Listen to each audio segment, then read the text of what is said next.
I didn't know where my daughter worked until I saw my 7-year-old granddaughter stuffing candy into her pocket at the supermarket. We were standing in the checkout line at Kroger in Dayton, Ohio.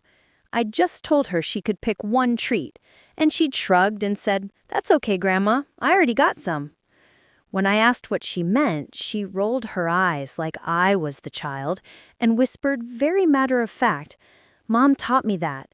There are no cameras here and security won't search a child." I swear I felt my heart stop and my blood pressure spike at the exact same time.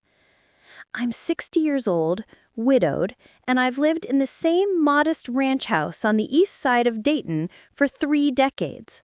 I did 35 years in hospital administration, HR and payroll, before I took my early retirement package.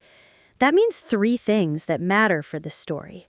I am very familiar with paperwork. I am very familiar with people lying.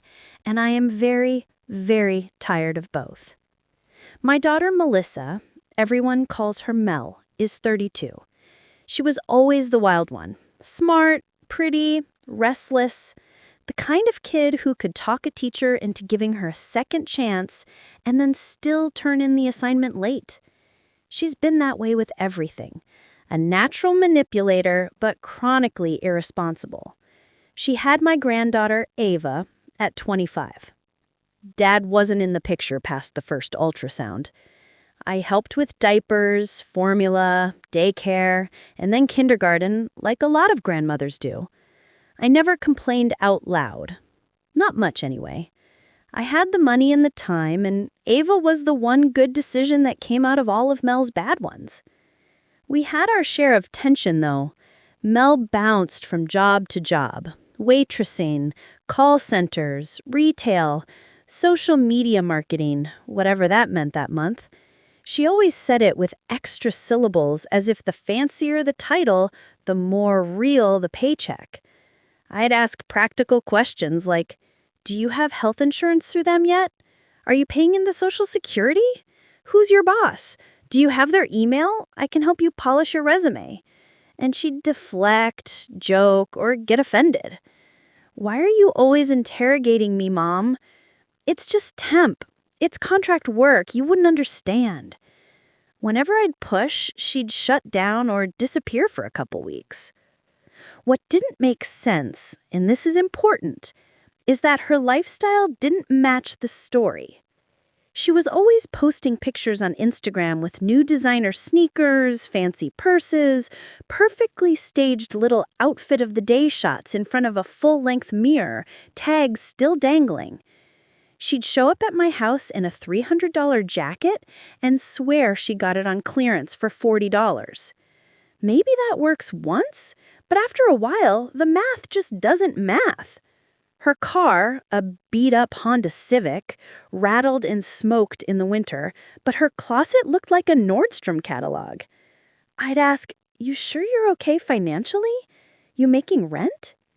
She'd sigh and say, "Yes, Mom, I'm not a teenager. I'm hustling. You just don't get it. People make money online now." I thought making money online meant brand deals or selling crafts on Etsy. Not grand larceny. The first alarm bell. Candy at Kroger. Back to the candy. When I heard my 7-year-old granddaughter calmly describe how store security operates, my first reaction was denial. I told myself I must have misheard. Kids say strange things all the time. Maybe she saw it on some TV show. But I could feel my HR brain kicking in. The part of me that used to listen to employees explain why they were only 20 minutes late 4 times a week. I knelt down so I was eye level with Ava. "What do you mean, sweetheart?" I asked quietly. "Who told you that?" "Mom," she said like I was slow. "She said you just have to be fast and not look scared. Cameras can't see everything." My stomach flipped. Ava had already turned back toward the candy rack, casual as anything. To her, this was no different than learning to tie her shoes. I put my hand on her pocket. It crinkled. "Ava, take that out right now." She froze, then wrinkled her nose. "But it's fine, Grandma. They make a ton of money. Mom said they overcharge anyway." The way she said it, parroting an adult justification, made something in me go very still. I marched her out of the line, over to the little customer service counter, and made her take the candy out of her pocket and put it on the counter. The clerk, a tired teenage boy, just blinked and said, "It's okay, ma'am, it happens." "No," I said in the tone my coworkers used to call my board meeting voice. "It's not okay." She needs to learn it's not okay. I had Ava apologize. Then I bought the candy, handed it back to the clerk, and told him to toss it. On the drive home, I kept my voice as even as I could. "Ava, stealing is wrong," I said. "It's not just breaking rules, it's against the law." "Mom does it all the time," she mumbled, looking out the window. My grip tightened on the steering wheel. "What do you mean?" "Nothing," she whispered. "I'm not supposed to tell." That night, after I dropped Ava off at Mel's apartment, I sat in my car for a minute with the engine off, listening to the ticking of the cooling metal. I could hear them through the thin walls and the cracked living room window. Mel snapping about something, Ava whining that she was tired. The usual. When Mel came outside to say a quick thank you, because I still watched Ava for free every Saturday, it was already dark. She stood on the steps, arms crossed, wearing that same expensive bomber jacket she'd claimed was a thrift store find. "Hey," I said, keeping my tone casual. "We had a little incident at Kroger today." She groaned. "What now?" "Ava tried to steal candy. She said, you taught her how." Mel's eyebrows shot up in exaggerated shock, the kind bad liars do. "She what?" "Oh my God, Mom, she's so dramatic. We were watching some heist movie the other night. She probably picked up some phrase and twisted it. She's 7. I held her gaze. "She said you told her there are no cameras in that part of the store." Mel scoffed. "Yeah, because 7-year-olds are such reliable witnesses. Did you ground her or something? She's been pushing boundaries lately." She pivoted so fast it was dizzying. I watched her face, the flaring nostrils, the flashing eyes, the way she instantly turned it into my overreaction. I knew that dance. I'd seen versions of it in disciplinary meetings with employees caught fudging timesheets, taking cash from drawers, accidentally double swiping their lunch card. "I'm serious, Mel," I said quietly. "If I ever see her stealing again, she won't be coming back here without a conversation with a professional. And I don't mean a therapist." Her jaw clenched. "Wow, threatening to call the cops on your granddaughter? Real nice, Mom." "That's not what I said," I replied. "But stealing is serious, and teaching a child to do it—" "Oh my God, enough," she snapped, rolling her eyes. "You are so paranoid. I swear, you see crime everywhere. You watch too many true crime shows in retirement." She leaned against the doorframe, pulling her jacket tight around herself. "Relax," she said. "We're fine. I'm fine. Ava's fine. I have a job. I pay my bills. You helped when she was a baby, and I appreciate it, but I've got it handled now." That was the thing about her arrogance. She always managed to twist any concern into an accusation that I didn't trust her.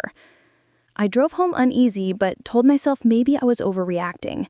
Maybe it was a one-off thing. Maybe Mel had made some edgy joke that a 7-year-old took literally. I wanted to believe that. And for a while, I tried. A few weeks later, I was at Mel's apartment for dinner. She'd invited me over for lasagna from a frozen tray and garlic bread. Family night. I always said yes when Ava asked. I'd eat cardboard if it meant seeing that little girl. Mel's 2-bedroom place was in one of those tired buildings off Wilmington Pike. Old carpet, outdated appliances, vaguely damp smell.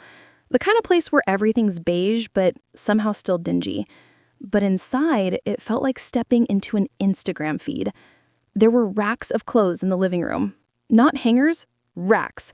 2 rolling clothing racks against the wall, full of blouses and dresses with delicate patterns and designer labels. A ring light in the corner. Shoe boxes stacked waist-high near the balcony door.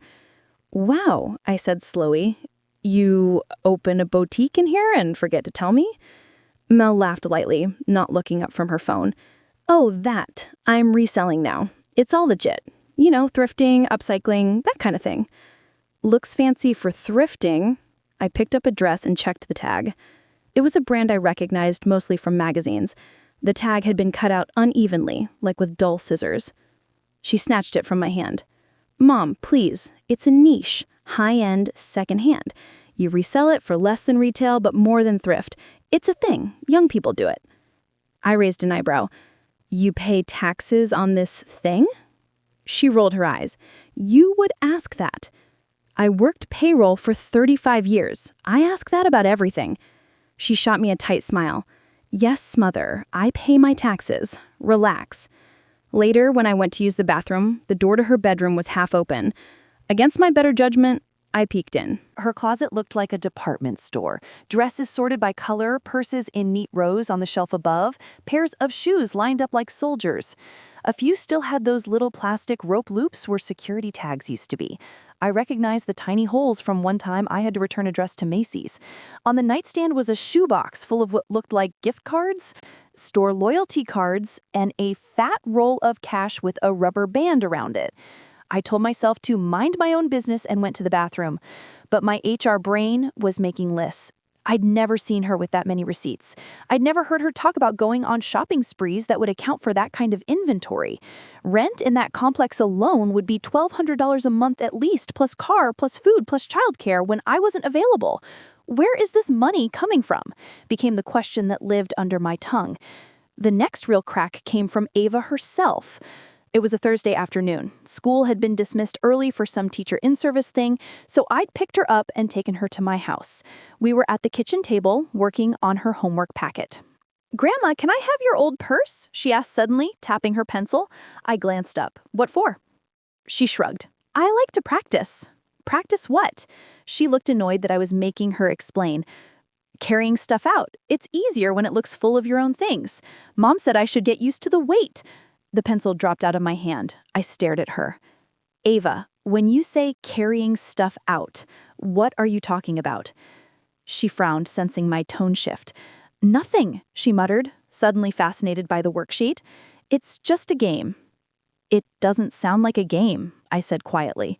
My heart was pounding hard enough that I could hear it in my ears. "Has your mom ever asked you to put things in your pockets at the store?" She hesitated. A child's hesitation. She hadn't learned how to lie smoothly yet. "Sometimes," she whispered. "She says it's like a mission, and if I do it right, I get a prize." "What kind of prize?" "She lets me keep stuff," Ava said, eyes brightening, "like the rainbow bracelet and the sparkly lip gloss and those jelly rings. And once she said we could go to Kings Island if we did really good on a big store day." My breath caught. Big store day. "Ava, have you ever been caught?" "No," she said quickly. "Mom's really good. She knows where to go. She says some stores don't even care. She says they write it off." I realized my hands were shaking. "Ava," I said, choosing each word like I was dismantling a bomb, "has your mom ever asked you not to tell me about this?" Her eyes filled with tears. "Yes," she whispered. "She said you'd get mad and make it stop, and then we wouldn't have nice things anymore." There it was, the manipulation funneled through a 7-year-old's mouth. I'd spent my career dealing with adults who made bad choices. I'd sat in conference rooms with people who falsified documents, violated policies, crossed lines. I knew what that looked like in grown-up form. I had never heard it being handed down like a family recipe. I called Mel that evening after I dropped Ava off. I kept my voice very calm. I said, "We need to talk." "Oh, God," she sighed. "What now?" "I'm going to ask you a question, and I want you to listen to it very carefully before you decide to lie or tell the truth." She bristled immediately. Are you using your daughter to help you shoplift?" Dead silence on the line. For a moment, I thought the call had dropped. Then she laughed, a high, nervous sound. "What the hell, Mom? No, that is insane. Where do you even get this stuff?" Ava told me some things today. Things that line up with what I've seen. The clothes, the cash, the reselling. She's 7. Mel snapped. She's probably mixing up stories from TikTok. You're seriously accusing your own kid of being some kind of criminal mastermind? I asked you a direct question. Are you stealing from stores and teaching Ava to do it too? Another pause. Then the anger came. You know what? I'm done with this. You've been on my back my entire life. Nothing I ever do is good enough. I finally find something that works for us and you have to tear it down. You're jealous because I didn't end up like you, stuck in some boring office. Melissa, don't call me CPS on me, you psycho.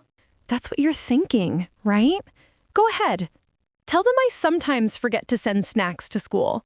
Tell them we don't sit around singing hymns like your church ladies. See where that gets you. Then she hung up. I sat at my kitchen table, phone in my hand, staring at the wall. That was the moment the denial died. She hadn't denied it, not really. Not once I stripped away the dramatics and the projection. She'd threatened me with CPS before I even brought them up. That's when I knew she was scared of something real. And that's when I decided I was done asking nicely. There's a very specific feeling that comes the moment you cross from worried parent to I'm going to war. It's cold, colder than anger, almost clinical. In HR, we used to call it moving into documentation mode. Once things went on paper, they were no longer just office drama, they were evidence. I washed the dishes on autopilot, dried my hands, and went to the little desk in my spare room where I keep my printer, my old laptop, and my file folders. I opened a fresh manila folder and wrote, in neat block letters, Mal and Ava, safety. Then I started making notes. Dates, conversations, what Ava had said, what I'd seen in the apartment, the candy incident, the practiced way Ava had talked about cameras and security, the closet full of high-end clothes with tags snipped out. Every little off moment that had made my stomach tighten in the past few months went on that paper. I'm not perfect, but I am thorough. I didn't want to blow up my daughter's life. I didn't wake up that morning thinking, how can I ruin her? I wanted her to stop doing what she was doing before she got arrested, before Ava got dragged into an interrogation room, before this hustle ended in foster care or worse.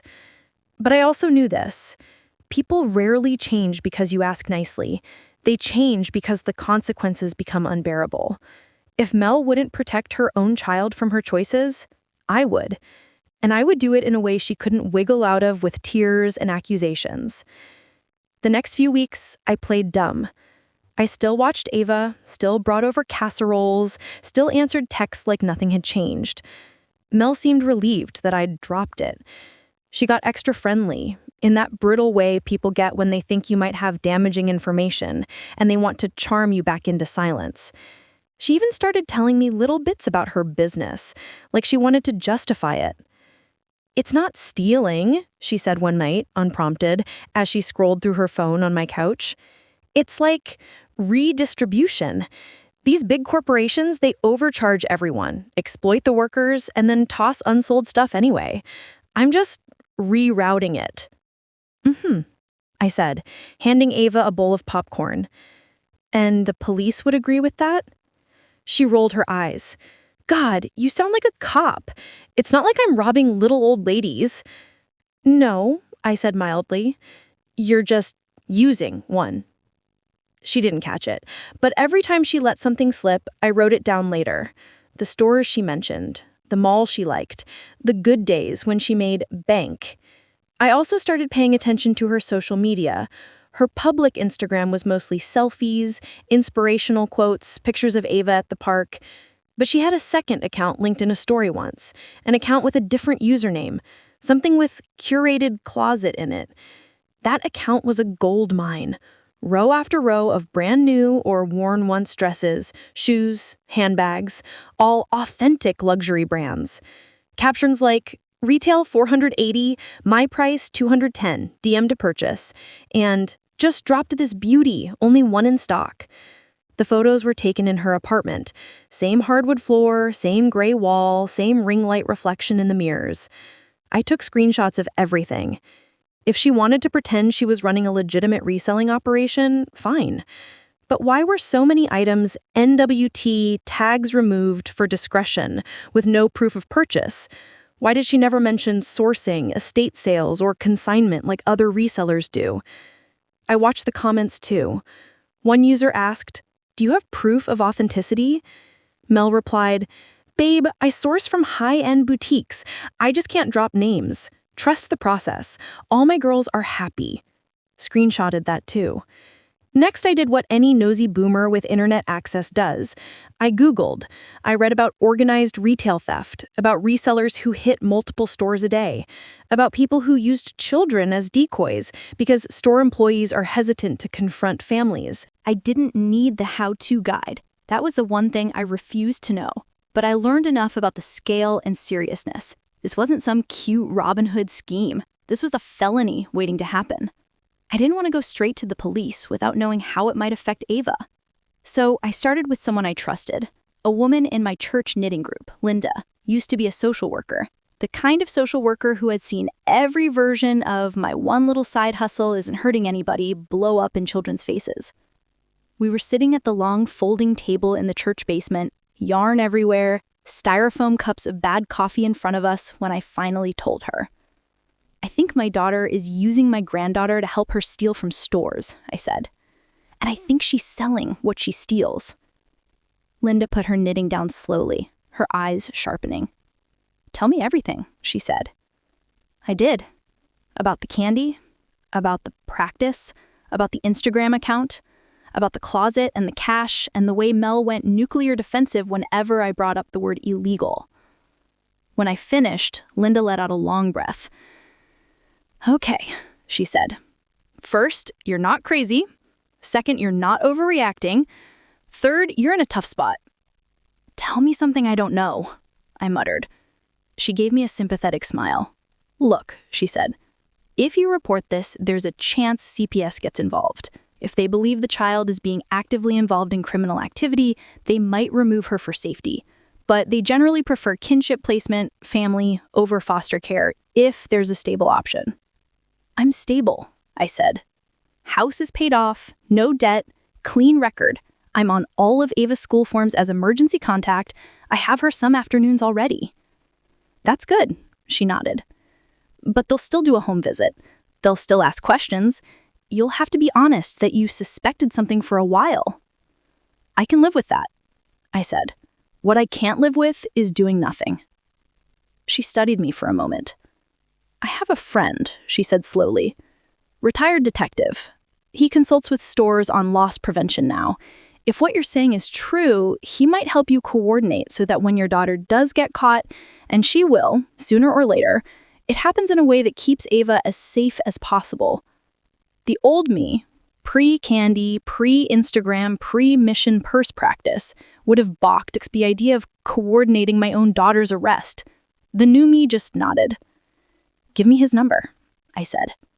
The retired detective's name was Ray. 65, gruff but kind, exactly the sort of man who'd look right at home glaring over reading glasses in an interrogation room. We met at a Panera on a rainy Tuesday morning. I brought my neat folder with me, the one labeled Mel and Ava, safety, and laid it between us on the table. He listened without interrupting much. Occasionally he'd grunt or ask a clarifying question. "So she takes the kid with her?" he asked. "Sometimes. Not always, but enough that Ava talks about it like a regular thing. Ever seen your daughter walk into a store with nothing and walk out with full bags?" I thought back to the one time I'd happened to be at the Green, a higher-end shopping area, when I'd spotted her in the distance, striding out of a fancy store with 2 big branded bags and a little crossbody purse that looked empty. I'd assumed she'd just been shopping. "Yes," I said slowly. "Once for sure. I didn't think anything of it then." He nodded and scribbled something in a small notebook. "You have screenshots of her selling this stuff online?" he asked. I slid a stack of printed images across the table. He whistled low. "She's not subtle." "I never are," I said dryly. "Trust me, I've dealt with enough.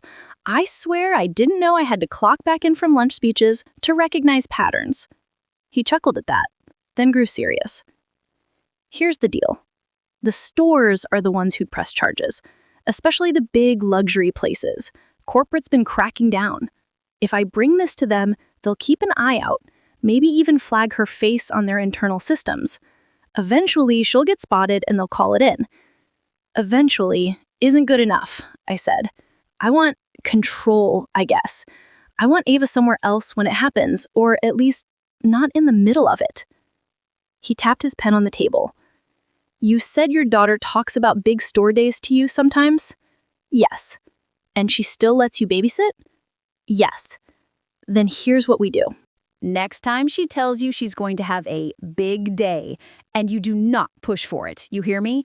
Let it come up naturally. You offer to take Ava the entire day, from breakfast to bedtime. Make it a thing. Zoo, movie, whatever. Somewhere public, lots of witnesses, no way she can sneak the kid along. If she insists on bringing Ava anyway, I asked, a knot forming in my chest. Then we adjust. Maybe we have store security, intercept early, inside the store, not on the sidewalk. But that's plan B. If we can get the girl out of the equation, much better. Okay, I said quietly. And then what? Then I talked to my contacts, he said. We coordinate with loss prevention. On a day she's planning to hit several places, they can keep eyes on her. First time she pulls her little stunt, they detain her, call the cops, filed charges. She'll likely be let out pending trial, but with your documentation and the fact she's involving a minor, she'll have a record. That helps you later in family court. It sounded so cold when he laid it out like that. Cold, but logical. What about CPS? I asked. I don't want them thinking I just threw my kid under the bus and walked away. I can put you in touch with a good family lawyer, he said. Talk to her before anything goes down. Get a safety plan in place. If CPS gets called the day of, and they likely will, you want it on record that you came forward with concerns first, not as an afterthought. So, that's what I did. I met with the lawyer, middle-aged woman named Sandra, sharp as a tack, who'd seen every variation of parental stupidity and grandparent desperation. I told her everything. She didn't flinch. Best case, she said, your daughter gets picked up, charged, maybe pleads down to something that keeps her out of prison, but gives her probation and mandatory programs. CPS opens a case, but you're already documented as a willing, stable relative placement. They do a home study for you, they interview Ava, and if all goes well, you get temporary guardianship. Your daughter gets supervised visits, plus a case plan to complete if she ever wants full custody back. And worst case? I asked. Sandra looked me right in the eyes. Worst case? Your daughter keeps doing what she's doing, gets arrested with Ava by her side, CPS scrambles to find placement in a panic, and your granddaughter ends up in a stranger's home because no one knew you were willing and able. I swallowed hard. Okay, I said. Then let's make sure the best case happens. Waiting for the big day. It took longer than I wanted. Weeks went by. I tried not to hover, not to ask leading questions. I still watched Ava, still read bedtime stories, still packed extra snacks in her backpack just in case Mom forgets. I still sat through Mel's monologues about how corporations are the real thieves, without revealing how much my hands itched to slap the entitled right off her face. Then, one Sunday afternoon in late spring, it finally happened. We were sitting on my back porch, the three of us. I'd grilled burgers, Ava was on the patio drawing chalk flowers on the concrete. The neighbors' lawnmowers were buzzing in the distance. It was one of those deceptively peaceful suburban scenes. Mel was scrolling on her phone, smirking at something. What's so funny? I asked. Nothing, she said. Just this buyer trying to haggle down a price on a bag I could sell in like 5 minutes. People are wild. I sipped my iced tea. Business good? She grinned, eyes bright with that greedy gleam I'd come to recognize. You have no idea. I am going to absolutely kill it this Friday. It's like the Super Bowl of shopping. New lines dropping, understaffed, nobody watching. It's going to be insane. My heart kicked up. Oh, I said lightly. Where's Ava gonna be? Mel waved a hand. I'll figure it out. I might need to bring her with for part of it, but she knows the drill. She's a champ. I forced myself not to react. I could take her, I said casually. All day, if you want. We could go to the zoo or the Air Force Museum, make a big thing of it. You'd be free to kill it without worrying about her getting tired or cranky. She hesitated, and I held my breath. Maybe, she said slowly. It's just that she's really good at... She stopped mid-sentence and glanced at me, as if suddenly remembering who she was talking to. Really good at what? I asked, voice mild. Nothing, she snapped. Just behaving in crowds. Whatever. Yeah, sure, take her. I can focus better when I'm solo anyway. She thought she was outsmarting me, giving herself the freedom she wanted. I just nodded. Great. I'll pick her up Thursday night so she can sleep over. We'll head out early. You do your thing, we'll do ours. By the time she left that evening, I already had my phone in my hand. First call, Ray. Friday, I said. She called it the Super Bowl of shopping. I know exactly what day that is, he replied. Couple of high-end launches at the mall and at the Green. I'll talk to loss prevention. We'll have eyes on her. Second call, Sandra. It's time, I said. Can you file whatever you have to file so when CPS gets a call, they know who I am? I already prepared the paperwork, she said. I'll submit the initial kinship caregiver request tomorrow. If the police arrest her Friday, you call me and I'll be at the initial hearing. Third call, Linda. Pray for that little girl, I said. And for me. I'm about to be the worst mother and the best grandmother in the same week. The day everything broke, exactly how it needed to. Friday dawned clear and warm. Ava was practically vibrating with excitement about the zoo. I packed a backpack with snacks, water, sunscreen, and a change of clothes. I also tucked in a folder with copies of some of my documentation, just in case, because old habits die hard. Before we left, I checked my phone. Text from Ray. Friday, I said. She called it the Super Bowl of shopping.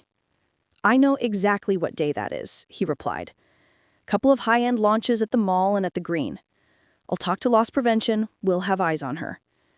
Before we left, I checked my phone. Text from Ray. We're set. She's on camera. Don't be near the mall today. I'll update you when it's done. I swallowed hard and replied with a simple thumbs-up emoji. Funny how modern betrayal looks exactly like any other text. At the zoo, I did my best to be present. We watched the otters, who are always my favorite because they look like they're getting away with something. We ate Dippin' Dots. I bought Ava a stuffed red panda she named Pepper. Around noon, my phone buzzed. Unfamiliar number. Hello? Ms. Collins? A man's voice said. This is Officer Hernandez with the Beaver Creek Police Department. Are you Melissa Collins' mother? My hand tightened around the phone. Yes. We have your daughter detained at the Green Town Center, he said. She's been arrested for suspected shoplifting from multiple stores. She listed you as an emergency contact. Even when you know it's coming, it still feels like a punch. Was my granddaughter with her? I asked, my voice calmer than I felt. No, ma'am, he said. She's here alone. No child involved. I let out a breath I'd been holding since March. Okay, I said. I have Ava with me. She's safe. What happens now? He said, we're booking your daughter. She'll be processed and then likely released pending a court date if she makes bail. I just needed to notify you as listed. I nodded, even though he couldn't see me. Thank you, I said. When I hung up, my hands were shaking. I sat on a bench near the giraffes and stared at the people walking by, oblivious. Grandma? Ava asked, tugging at my sleeve. What's wrong? I forced a smile. Nothing you need to worry about, sweetheart. Let's go see the elephants, okay? My brain was already moving ahead. CPS would likely get a notification from the arrest. Sandra would be watching court dockets like a hawk. The dominoes were falling. Later that afternoon, after we got home and Ava was engrossed in a cartoon, my phone rang again. This time, it was a woman from Children's Services. Miss Collins, this is Dana from Montgomery County Children's Services. We've received a report involving your daughter Melissa and potential ongoing criminal activity with possible child involvement. There's also an arrest today. Are you currently with your granddaughter Ava? Yes, I said. She's in my living room. We're watching TV. Are you able to keep her with you tonight? We may need to open a safety plan. Yes, I said immediately, and for as long as you need. I've already spoken with a lawyer about kinship care. My home is ready. There was a pause. That aligns with some notes I see here, she said slowly. It says you came forward with concerns recently? Yes, I said. I've been documenting things for months. I can provide everything I have. She exhaled. Okay, we'll need to do a home visit, talk with Ava separately. But for now, she can stay with you under an emergency arrangement. We'll set a meeting for early next week. After I hung up, my hands were shaking. I sat on a bench near the giraffes and stared at the people walking by, oblivious. Grandma? Ava asked, tugging at my sleeve. What's wrong? I forced a smile. Nothing you need to worry about, sweetheart. Let's go see the elephants, okay? My brain was already moving ahead. CPS would likely get a notification from the arrest. Sandra would be watching court dockets like a hawk. The dominoes were falling. Later that afternoon, after we got home and Ava was engrossed in a cartoon, my phone rang again. This time, it was a woman from Children's Services.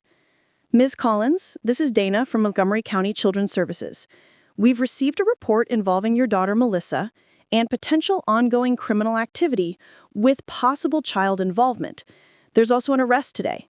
Are you currently with your granddaughter Ava? Yes, I said. She's in my living room. We're watching TV. Are you able to keep her with you tonight? We may need to open a safety plan. Yes, I said immediately. And for as long as you need. I've already spoken with a lawyer about kinship care. My home is ready. There was a pause.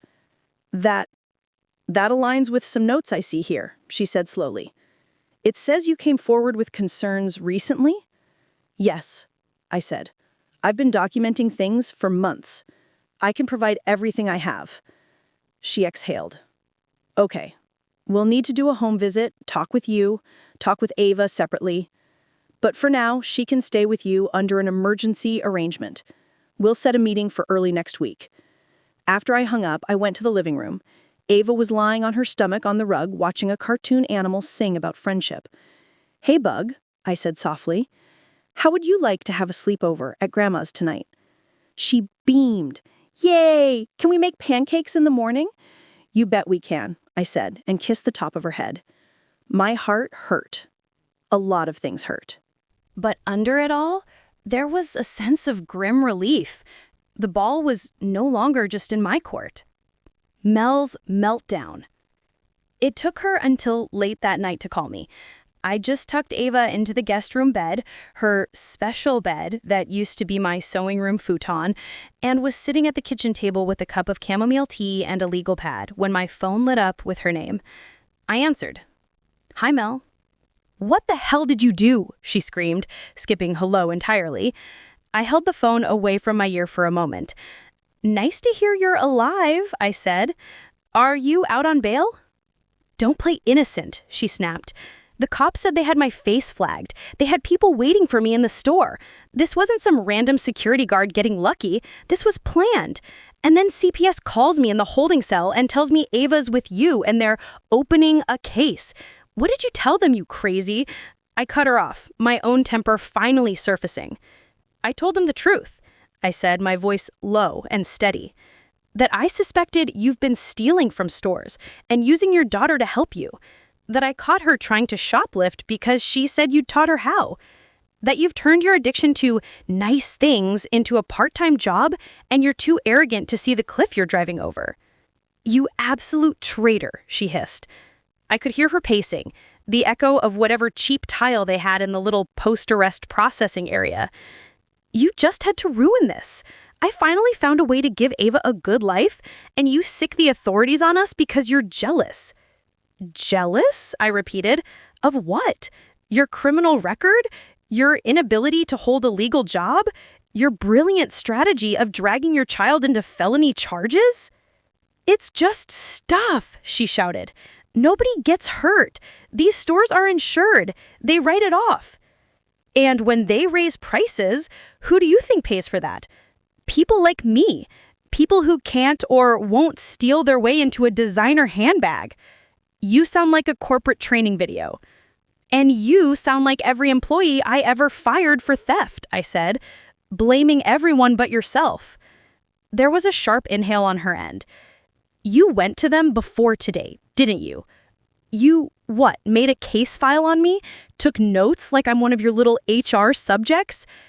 "Yes," I said simply. "I did." Silence. For the first time, I think she realized arguing wasn't going to move me. "What now?" she asked, voice small for the first time since this started. "Now," I said, "there will be a court date for your criminal charges. CPS will have a caseworker assigned. There will be hearings about Ava's custody. I've already retained a lawyer. I'm asking for temporary guardianship." "Over my dead body," she spat. "Hopefully it doesn't come to that," I said dryly. "But right now, I'm the one with the clean record and the stable home. You're the one with an arrest report and an online storefront full of what the prosecution is going to call evidence. You're unbelievable. You would seriously take my daughter away from me over some stupid dresses?" "I'm not taking her away over the dresses. I'm taking her away because you taught her that stealing is normal, because you turned her into an accomplice, because you looked at your own child and saw a smaller pair of hands to shove into places security cameras can't see. I let that sit. When you're ready to be a mother instead of a thief, we can talk. Until then, my priority is Ava, not your ego." She hung up on me. I stared at my reflection in the dark kitchen window, phone still in hand, tea gone cold. If there was a moment I could point to and say, that's when I officially became the villain in my daughter's story, it was that one. I went to bed exhausted. For the first night in a long time, though, I slept deeply because Ava was down the hall and my front door was locked and no one was going to drag her to a mall at 9 a.m. on a big store day ever again. Court, consequences, and the long game. The next few months were the kind of stressful that ages you in dog years. There was the criminal case. Mel was charged with multiple counts of theft, some misdemeanors, some felonies, depending on the value from each store. They had footage of her in several locations, plus items recovered from her car when they detained her, plus screenshots from her curated closet account selling identical items. She took a plea deal. Her public defender must have finally convinced her that juries don't love, "I'm just redistributing corporate wealth," as a legal argument. She pled down to fewer counts, agreed to pay restitution, and got 3 years of probation, plus 500 hours of community service. She also got banned from several retail complexes in the region. One more arrest during that period, the judge made very clear, and she'd be tasting jail time. Then there was the CPS case. Dana, the social worker, came out to my house. She walked through every room, asked about my income, my health, my support system. She interviewed Ava separately, in her gentle practice way. I stayed in the kitchen, hands wrapped around a mug of coffee, staring at the faded magnets on my fridge, while my granddaughter answered questions in the living room about what missions she'd gone on with Mom. Afterward, Dana stepped into the kitchen with me. "She's very matter-of-fact about it," Dana said softly. "She doesn't realize it's wrong. To her, it's a game she's really good at. That's concerning." "I know," I said, voice thick. "Can that be unlearned?" "With time. With consistency. With an adult who makes it very clear what's right and what's wrong and doesn't blur those lines for convenience. Then that's what I'll be," I said, "if you let me." At the first family court hearing, Mel spent most of the time glaring at me.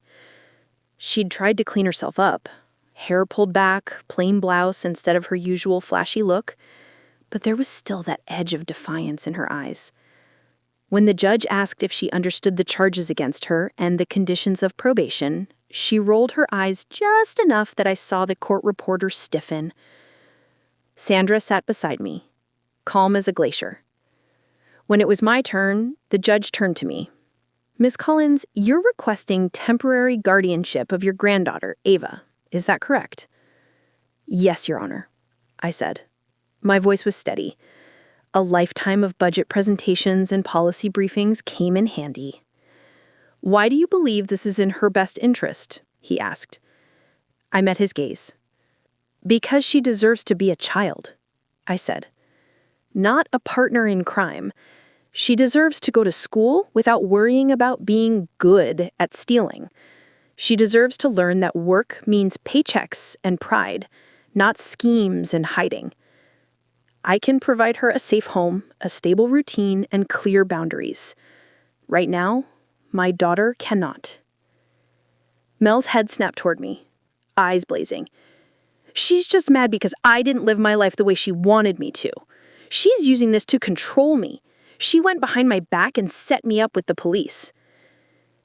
The judge raised an eyebrow. Ms. Collins, he said, meaning my daughter this time. From what I see in these reports, your mother came forward with concerns to child services before your arrest. She documented worrisome behavior involving Ava. That does not read as vindictive. It reads as responsible. Mel opened her mouth, then closed it. The judge continued. Given the criminal charges, your admission of using a child in proximity to ongoing illegal activity, and your current instability, I find that temporary guardianship to the maternal grandmother is appropriate. You will have supervised visitation initially, to be expanded as you comply with CPS's case plan, parenting classes, counseling, and consistent compliance with probation. The gavel came down gently, but the sound still made my heart jump. Just like that, after months of building and breaking, something concrete shifted. Ava was, legally, in my care. Mel shot me a look that could have stripped paint off walls. You're dead to me, she hissed as we walked out of the courtroom. You hear me? You're dead. I hope you enjoy playing mommy again with your stolen kid. I stopped in the hallway. I didn't steal her, I said quietly. I rescued her from the life you were dragging her into. You can be as mad as you want. You earned this. She laughed harshly. This is revenge, she said. You finally got to punish me properly. Congratulations, Mom. You win. I thought about all the nights I'd stayed up worrying, the money I'd quietly slipped into her account so her power wouldn't be shut off, the years of biting my tongue. No, I said. This isn't about winning. This is about making sure a 7-year-old doesn't grow up thinking crime is a family tradition. Consequences. For her, for me, for Ava. Mel did her community service at a thrift store, of all places. Irony's got a sense of humor. Part of her probation conditions included a class on the impact of theft on communities. She mocked it, of course, but she went. She had to. Online, her curated closet account vanished. I don't know if probation required it or if she deleted it herself, but it was gone. Some of the comments from old buyers lingered out there on the internet, little ghosts saying, "Got my bag, thanks," under images that now looked more like evidence than aesthetic. Her friends, at least the ones I knew of, pulled away. Turns out people who bought stolen goods at a discount didn't want their names anywhere near formal charges. The ones who stuck around were mostly the kind of people who thought getting one over on the system was a personality trait.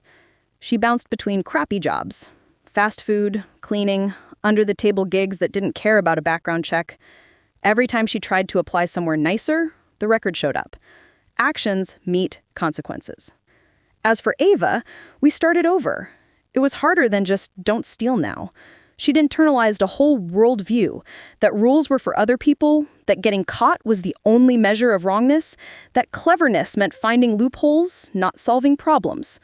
The first time we were at Target and I said she could pick one toy from the dollar section, she grabbed 3, put 2 in the cart and slipped 1 under her jacket out of pure habit. I caught her hand gently. "We don't do that anymore," I said. "If you want something, you either pay for it or you leave it here. Those are the only options." Her eyes filled with tears instantly. "But Mom lets me." "I'm not Mom," I said softly but firmly. "I love her, I always will. But this is my house, and my rule is the law here." It took months of repetition, of reinforcing honesty with praise, not punishment, of making small mistakes safe to confess so she'd learn that telling the truth wasn't fatal, of explaining in 7-year-old terms that companies are made up of people who need their jobs, that when things go missing, sometimes the wrong people get blamed. We had sessions with a child therapist. Ava drew pictures of stores and missions, and then slowly, over time, more pictures of playgrounds and classrooms. The missions faded. She still loved pretty things. I let her. I just redirected it into picking out outfits from Goodwill with her own earned allowance, or learning to bedazzle old sneakers instead of finding new ones. We made a chart on the fridge. Chores earn stars, stars earn dollars, dollars earn treats. One day, about a year after everything exploded, we were back at Kroger. Same store, same candy aisle. She stared at the rows of colorful wrappers for a long time. Then she turned to me and said, "Grandma, can I have one if I use my own money?" I smiled so wide my cheeks hurt. "Yes," I said. "That's exactly how it's supposed to work." She took 2, then paused and put one back herself. "Just one, otherwise it feels greedy." I had to pretend my eyes were watering because of allergies. Final note. If being the villain saves the child, Mel and I, we're not fixed. She still thinks I ruined her life. She still tells anyone who will listen that I sold her out to the cops and stole her kid. In her narrative, I'm the overbearing boomer who couldn't see her daughter succeed in a non-traditional way. Maybe that's how she'll see it forever. People like her cling to victimhood like a security blanket. We have contact because of Ava. Supervised visits at first, then, as she stuck to her probation and completed her parenting classes, short, unsupervised ones. Saturday afternoons at the park, movie nights at Mel's small, somewhat bare apartment. Probation and restitution payments don't leave much room for luxury. I send Ava with a backpack inventory, what's in it before she leaves, what should be in it when she comes back. Not because I think Mel will put stolen goods in it now. Probation scares even the bold. But habits are hard to break, and temptation is everywhere. Sometimes, when I pick Ava up, I see a flicker of something softer in Mel's eyes. Regret, maybe. Or envy. "You really like this whole PTA grandma thing, huh?"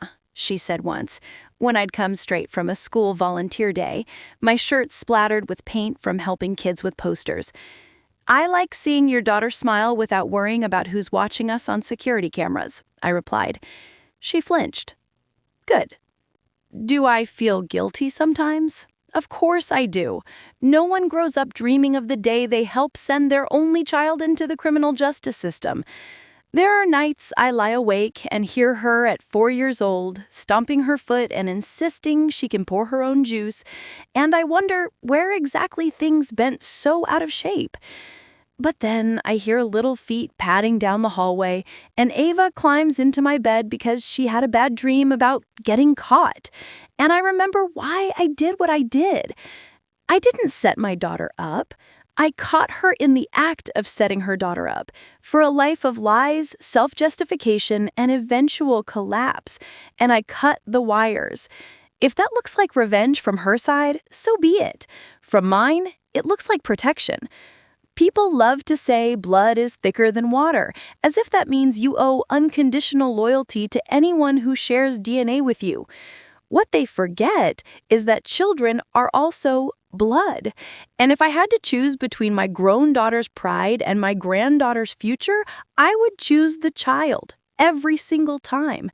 So yes, I'm the 60-year-old grandmother who documented her own kids' crimes, coordinated with loss prevention, and walked into court with a folder full of receipts, literal and metaphorical, so a judge would hand me guardianship papers. I'm the woman my daughter now describes as dead to her, but I'm also the woman who tucks in a little girl who no longer sees stealing as a game.